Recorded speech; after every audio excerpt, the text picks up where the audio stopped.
Vamos retornar agora com os meus comentários. Podemos ver até, pela própria palavra, né? Possessos. Fui buscar o significado dela no dicionário. Substantivo masculino, indivíduo que acredita estar dominado pelo demônio, possuído. Etimologia, a origem da palavra é do latim possessos. Então, é um item bem forte, né? Onde nos leva a grandes reflexões de como agimos, de como pensamos, as nossas atitudes no dia a dia, né? Vale a pena um bom balanço dia a dia, né? Sobre aquilo que fazemos, como agimos, pensamos, não é verdade? Vamos lá? 473. Um espírito pode momentaneamente revestir o envoltório de uma pessoa viva, quer dizer, se introduzir dentro de um corpo animado e agir em lugar daquele que se encontra aí encarnado? A própria lei da física fala o quê? Dois corpos distintos não podem ocupar o mesmo lugar no espaço ao mesmo tempo. É o princípio da impenetrabilidade da matéria. Ou do mesmo gênero, se diz que um corpo não pode ocupar ao mesmo tempo dois lugares distintos no espaço.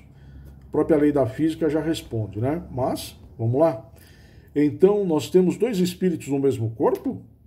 Não. Mesmo um estando encarnado e o outro desencarnado, o corpo físico, a roupa, é a mesma. Então, só um vai habitar. Imaginemos, né? Vamos colocar duas pessoas dentro de uma mesma calça, por mais magrinho, maior que a calça possa ser, vai ser desconfortável, não vai dar. Quando julgamos que uma pessoa se encontra possessa, é devido a uma junção das almas em torno do corpo físico, pela força do mau entendimento das leis espirituais, que regem e sustentam a própria vida. Entende-se a extensão da falta de entendimento do desencarnado, que pretende, e muitas vezes o consegue, subjugar o encarnado aos seus caprichos, pela sua presença, irradiando ódio, pretendendo, na maioria dos casos, a famosa justiça. É complicado, né? A possessão é o trabalho de muito tempo que os espíritos menos esclarecidos ou evoluídos armam contra quem se encontra nas suas faixas vibratórias inferiores. É aquela velha história que eu falo. Eles são, os irmãozinhos menos evoluídos, pacientes, o que muitas vezes nós não somos. Eles estão ali observando tudo. E na hora que aflora, já estão ao seu lado há muito tempo. Já te estudaram, já conhecem as suas fraquezas, seus defeitos, aquilo que te tira do eixo. Eles são hábeis em preparar relatórios da nossa personalidade, né? Para se livrar desses desajustes mentais, de quase inconsciência, o encarnado deve trabalhar os seus sentimentos para clarear as suas ideias e modificar a sua vida, sempre lembrando que é possível. Jamais seremos Jesus, né? Mas todos podemos fazer o bem, amar ao próximo, abandonar o egoísmo, não podemos? Temos ele ali como parâmetro, né? Então, no mínimo, temos que exercer o amor ao próximo, né? Já é um bom caminho. Abandonar o egoísmo. A possessão se dá quando os espíritos menos esclarecidos se identificam com os outros, sejam encarnados ou desencarnados, na altura de suas vivências, criando uma verdadeira calamidade no mundo interno. Por isso é importante ter a intenção de doutrinar esses irmãos. Mas, melhor que palavras, são atitudes, modificar o nosso modo de pensar e agir. A famosa reforma íntima. Quando a gente fala aqui encarnados e desencarnados, quando nós estamos na sessão de desobsessão, muitos que ali estão obsediando algum encarnado, o que eles falam? Eu estou recebendo ordem. Então, mesmo eles são subjugados por outros que, entre aspas, os transformam em escravos, né? Aí vira aquela loucura toda, né? Mas isso só chega em nós porque nós damos brecha. Nós temos que ficar atentos, temos que sempre tentar e uma hora temos que conseguir a nossa reforma íntima. Se tirar um espírito da nossa companhia, vamos dizer, de fusca, e se continuarmos a praticar as mesmas falhas, a entidade pode voltar, hein? E pior, trazendo consigo outros espíritos do mesmo naipe espiritual. Diria que a gente tira de fusca e diria que vem de ônibus lotado no horário de pico. Sabe, quando a gente ia trabalhar, que era jovem, não tinha tanto metrô, você ia trabalhar pendurado no ônibus e voltava, é isso aí. Você entrava num Fusquinha, cabiam, confortavelmente 3 pessoas, né? Ok, saiu de Fusca, veio um ônibus lotado em horário de pico. E aquela coisa, né? Nada tá tão ruim que não possa piorar, não é verdade? Pensem nisso. Somente se livra de irmãos menos elevados, o encarnado, que muda sua faixa vibratória. Pois a vida e os acontecimentos nos dizem com propriedades que o semelhante atrai semelhante. A possessão não acontece de um dia para o outro, tá? Quando se faz notar, já faz tempo que os espíritos alimentam as mesmas ideias. Não falam que são mais organizados que nós? Estão o tempo todo nos observando, fazendo um relatório que, se eles nos entregassem ao final do dia, nos envergonharia. Numa troca permanente de magnetismo inferior. Daí surgindo muitas vezes variadas enfermidades, tanto no corpo físico quanto nos corpos espirituais, principalmente depressão e pensamentos suicidas. Os nossos pensamentos buscam os seus iguais, onde quer que seja, enviados pela nossa vontade. É o bater e abrir vos-ás e o buscar e achareis. Tá? Então, dependendo do nosso padrão vibratório, como nós estamos, trazemos eles. O Espiritismo nos dá o ponto de equilíbrio através de simples mensagem de Paulo: fora da caridade não há salvação. É preciso, entretanto, que se entenda o que é caridade para consigo e para com o próximo. E sempre o céu e o inferno estão dentro de nós mesmos. Podemos dizer lá do bom céu, lá do nervoso, inferninho. Reparem isso com o nosso estado de espírito. Estando de bem com a vida, qualquer coisa é motivo de alegria. E o inverso também é verdadeiro. Mas um descuido, nossa vida vira um perfeito inferno, não é? E depois poderá levar uma encarnação para transformá-lo novamente em um paraíso, o céu. 474. Serão a possessão propriamente dita, quer dizer, coabitação de 2 espíritos no mesmo corpo. A alma pode se encontrar na dependência de um outro espírito, de maneira a estar por ele subjugada, obsedada, a ponto que sua vontade esteja de alguma sorte paralisada? Vamos ao meu entendimento. A palavra possessão é apenas uma forma de expressão, mas é algo forte, não é? Que causa medo, certo? Se causar medo, podemos perguntar por que não mudamos?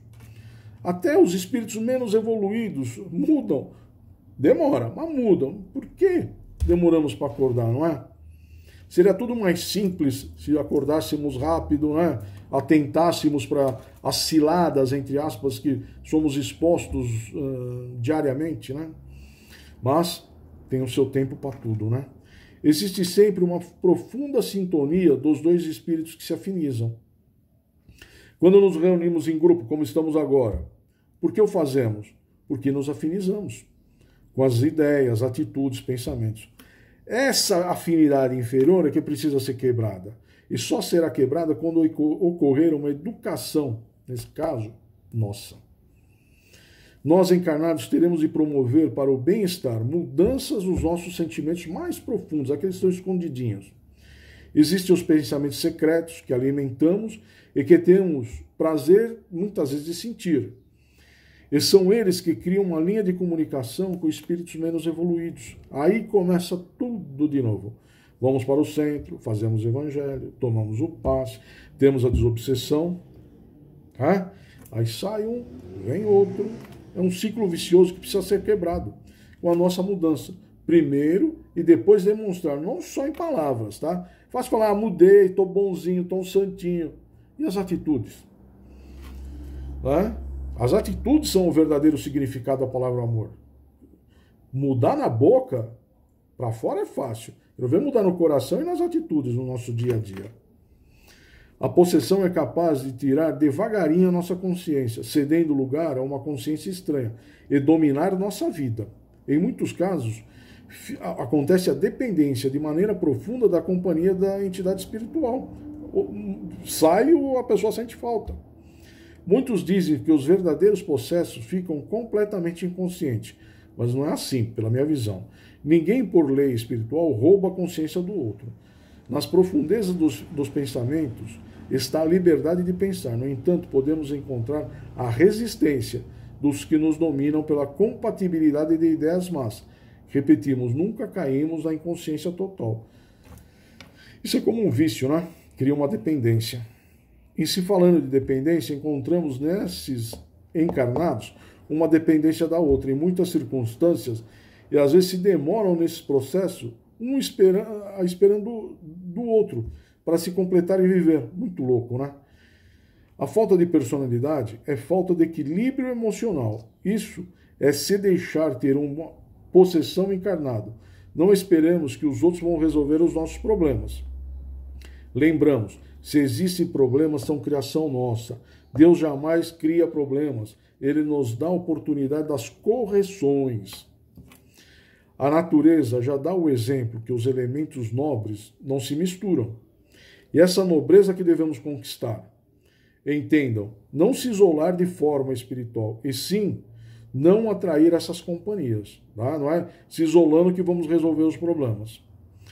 Para finalizar essa questão, um pensamento que encontrei serve de conselho. Tu tens um corpo e deve cuidar dele.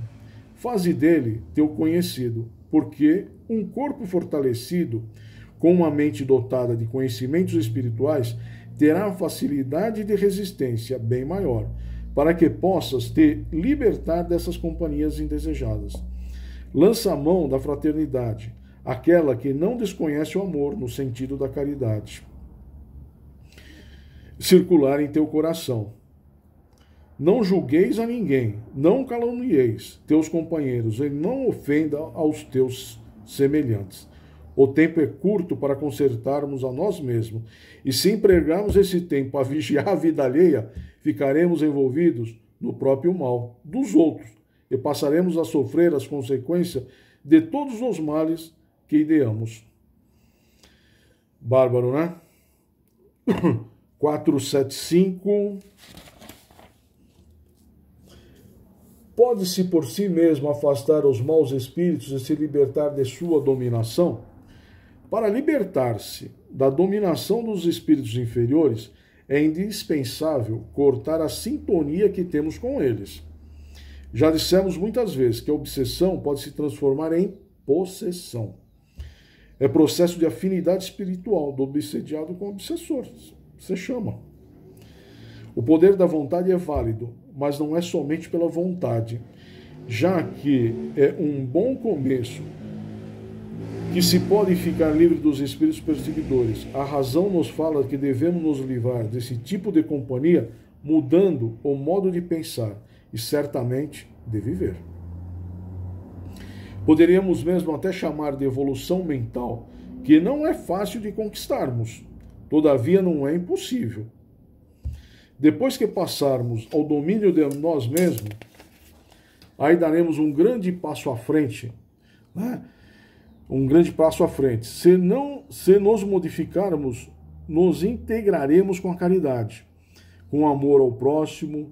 É certo que somente espíritos da mesma índole aproximar-se-ão de nós, né? Mas não esquecemos também que nós devemos nos amar.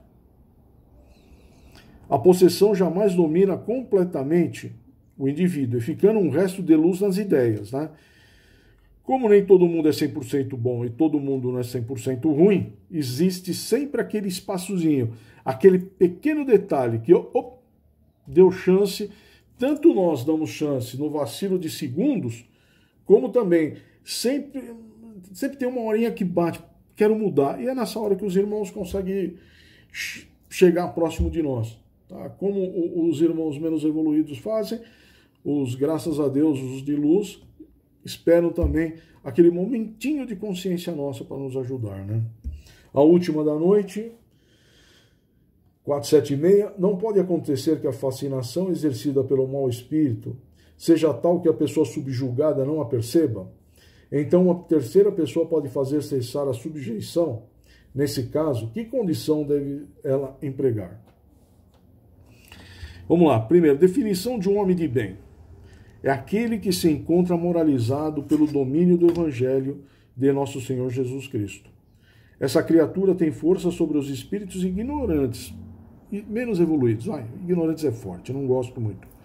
e basta a sua presença para que eles se afastarem. O ambiente puro gera constrangimento aos irmãozinhos menos evoluídos, que são impacientes, e eles abandonam aquele irmão, né, que se encontra carregado de fluidos elevados. Quando uma alma vai conversar com um espírito que esteja influenciando alguma pessoa, essa alma não reúne condições morais para tal empreendimento, ele não a respeita e passa a discutir e até mesmo trocar ofensas. Já pensou numa sessão de desobsessão? A força moral é tudo no aprendizado, bem como para afastar as más entidades que perturbam o ambiente familiar e as pessoas, né?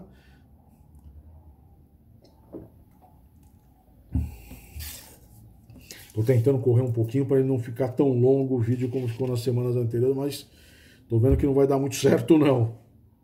Essa pergunta 476, eu quero ilustrar ela com um caso que aconteceu numa casa espírita, tá? É o seguinte, o nome das pessoas aqui podem ter sido trocados para manter aí o sigilo de cada um, vamos assim dizer. O caso é o seguinte: num centro espírita famoso e muito bem frequentado, estavam iniciando os trabalhos de desobsessão. O senhor lá, que coordenava o trabalho, o senhor Raimundo, um bom doutrinador espírita, experiente, mais de 30 anos, fez uma peça de abertura magnífica, linda, aquela de enternecer o coração de todo mundo, né? E pediu a Jesus que ajudasse a libertar todos os irmãos que viessem à sala de desobsessão do sofrimento que atravessavam. Seu Raimundo viu um médium incorporar um espírito que dizia estar no umbral sofrendo muito por conta da raiva, mágoa que sentia de um desafeto. Seu Raimundo iniciou, então, os procedimentos da desobsessão. Começou com o clássico, né? E disse que o espírito deveria perdoar o desafeto, pois a lei do amor é a nossa salvação. O espírito incorporado, com um olhar penetrante, disse: e por que devo confiar em você? Ora, meu irmãozinho, disse o senhor Raimundo, estamos aqui num centro espírita, onde os ensinamentos de Jesus são praticados. Nós aqui ajudamos a todos os espíritos sofredores e necessitados. O espírito: e você também ajuda a si mesmo? Ou só pensa em ajudar os outros? Perguntou o espírito. Seu Raimundo ficou surpreso com a pergunta, mas como doutrinador experiente, sabia que não podia cair nas armadilhas do obsessor e disse: irmão, não estamos aqui para falar de mim. Você está no umbral e precisa de ajuda. Você não quer sair do umbral? Sim, eu quero, respondeu o obsessor. Eu só fico me perguntando como existem tantas pessoas vivendo no nível e estado umbralino e não percebem, mesmo estando encarnados. Alguns espíritos vivem no umbral porque não conseguem se desprender da raiva, mágoa que sentem de um desafeto. Lembrando que os nossos sentimentos são os mesmos quando desencarnamos. Mas o senhor, seu Raimundo, perdoa todas as pessoas? Não sente raiva e mágoa de alguém? Seu Raimundo, nessa hora, já estava ficando irritado com o obsessor, né? Estava pensando numa resposta, mas o espírito completou, foi mais rápido. Não é verdade que o senhor também sente raiva e mágoa da sua ex-esposa, que te traiu com um de seus amigos há aproximadamente 10 anos? Não é verdade que até hoje você não consegue perdoá-la? Seu Raimundo ficou assustado com aquelas colocações. Como o espírito poderia saber disso? Pensou. Começou a sentir raiva do obsessor e aí já foi perdendo a confiança, né? Não vou entrar em sua cilada. Você, como obsessor experiente, deve atacar as pessoas em seus pontos fracos. Portanto, saiba que... Eu sou um obsessor, sim, senhor Raimundo, perguntou o espírito. Perdão, eu sou um obsessor, senhor Raimundo? Perguntou o espírito, interrompendo o senhor Raimundo. Eu me pergunto se todos nós não somos um pouco obsessores das pessoas que dizemos amar, mas que no fundo as tentamos controlar e ganhar seu afeto à força. Não é verdade que você tem sido quase um obsessor para sua filha adolescente? Quantas vezes por dia você liga para ela perguntando onde ele está? Quantas vezes você proibiu o namoro dela? Quantas você cortou a liberdade de sua menina por conta de seus próprios medos e incertezas que guarda no seu íntimo? Você pode estar sendo um grande obsessor encarnado dela e nem perceber. Seu Raimundo ficou atônito com aquelas revelações. Aquele espírito parecia saber tudo a seu respeito. Estava ali desnudando seus defeitos, um a um. Seu Raimundo ainda não queria dar o braço a torcer e ficou com muito mais raiva. Resolveu fazer uma oração dizendo: Senhor Jesus, peço que a sua equipe conduza esse irmãozinho perturbado a um lugar de tratamento no plano espiritual. Aí o espírito rapidinho já disse: por que me chamas de irmãozinho, se nesse momento você quer, na verdade, pular no meu pescoço? De que adianta fazer uma oração a Jesus com toda essa raiva que quase transborda de você? Não. Jesus não vai te atender nesse momento. Você precisa, seu Raimundo, parar de fugir dos seus problemas e emoções, olhar para as suas impurezas do seu ser e parar de achar que é o outro sempre o sofredor e você o salvador. Na verdade, todos nós precisamos de ajuda.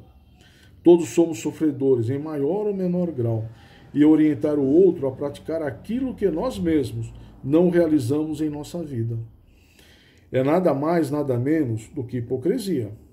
É da hipocrisia que o ser humano precisa se libertar, ensinar aquilo que pratica, ou apenas praticar, sem precisar orientar os outros a fazer aquilo que nós mesmos não fazemos. Quando se vive a vida espiritual, nem precisamos ficar ensinando os outros. Nossos atos já demonstram os princípios que desejamos transmitir. Seu Raimundo sentiu uma imensa vontade de chorar e desabou em prantos. E o espírito incorporado veio falar com ele, colocou as mãos em seu ombro e disse: calma, meu irmão, você precisava dessa terapia de choque para você enxergar a si mesmo e parar de ver os defeitos apenas nos outros. Precisava também parar de se ver como salvador e os outros como sofredores. Isso nada mais é do que uma forma de orgulho e soberba. É uma forma de se sentir superior e de ver os outros como inferiores. Chores. Coloque tudo isso que você sente para fora. Faça uma revisão desses pontos que te apresentei. E a partir de agora, você poderá se tornar um verdadeiro ser humano. Renovado, pronto para ajudar ao próximo. Realizando a verdadeira caridade. E dessa vez, sem hipocrisia. Seu Raimundo, por alguns minutos de choro intenso, olhou para o espírito e perguntou: quem é você? O espírito olhou para seu Raimundo com todo amor e carinho e disse: meu filho, você não pediu a Jesus em sua prece de abertura dos trabalhos que libertasse os espíritos dessa sala de sofrimento? Então, meu filho, Jesus me pediu que viesse aqui e mostrasse tudo isso a você, para que você pudesse ver a si mesmo, saísse do umbral da sua mente e se libertasse de tudo aquilo que te causa sofrimento. Sou um enviado de Jesus, e a partir de agora você será um novo homem. Seu Raimundo ainda chorou muito, né? Agradeceu imensamente a Deus e a Jesus aquela sagrada lição de autoconhecimento. Depois desse episódio, sem dúvida nenhuma, mudou-se a pessoa do Senhor Raimundo, né? Agora, realmente, para finalizar, Jesus nunca fica longe de seus tutelados. Ele está estendendo suas mãos permanentemente em busca das nossas. Aceitemos os seus chamados. Meus amigos, não vou nem falar que eu estendi muito, que vocês vão ver aí pelo tempo, mas é um item muito importante para nós fazermos uma alta reflexão. Então eu peço perdão a vocês mais uma vez por ter me estendido. Para não alongar mais, um abraço fraterno em cada um de vocês. Um beijo no coração, uma excelente semana de muita paz, harmonia, muita reflexão. Vamos colocar em prática, vamos iniciar nossa reforma íntima, tá bom? Um beijo, fiquem com Deus, até a próxima semana. Obrigado pela paciência. Não esqueçam depois, se tiver um tempinho, acessem o link que eu falei da obsessão coletiva, tá bom? Fiquem com Deus.